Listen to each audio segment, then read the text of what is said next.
नमस्कार शेतकरी मित्रांनो, आता सरकारने शेतकऱ्यांना जो 1 रुपयात पीक विमा भरला जात होता तो बंद केला आहे। आता आपण या व्हिडिओच्या माध्यमातून जाणून घेऊया नवीन दर आणि शेतकऱ्यांना प्रति एकरी प्रत्येक पिकासाठी किती रक्कम भरावी लागेल।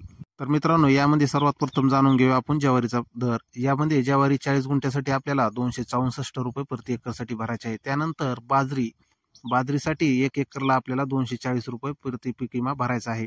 त्यानंतर भुईमुगाला 360 रुपये प्रति एकरी आपल्याला पीक विमा भरायचा आहे। त्यानंतर सोयाबीनला 464 रुपये 40 गुंठ्यासाठी आपल्याला पीक विमा भरायचा आहे। नंतर मुगाला आपल्याला 1 एकरला 200 रुपये पीक विमा भरायचा आहे। उडीदाला सुद्धा 200 रुपये प्रति एकरसाठी आपल्याला पीक विमा करणं गरजेचं आहे। त्यानंतर तुरीला आपल्याला 360 रुपये प्रति एकरला पीक विमा भरायचा आहे।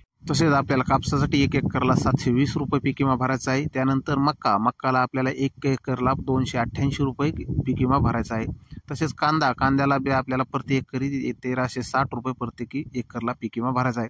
तर शेतकरी मित्रांनो, शासनाने तब्बल 2 वर्षे हे पीक विमा शेतकऱ्यांना 1 रुपयामध्ये फ्री दिला होता, परंतु आता शेतकऱ्यांवरती मोठं संकट आलेलं आहे। शासनाने हा पीक विम्याची रक्कम 1 रुपया बंद करून आता ती चालू दरामध्ये आपल्याला भरणं गरजेचे आहे। तर शेतकरी मित्रांनो, व्हिडिओ कसा वाटला तुम्हाला कमेंटमध्ये माहिती नक्की कळवा। व्हिडिओ आवडल्यास व्हिडिओला लाईक करा, इतर शेतकऱ्यापर्यंत व्हिडिओला शेअर करायला विसरू नका आणि इथपर्यंत आलाच आता आमच्या चॅनलला सबस्क्राईब करायला विसरू नका। धन्यवाद।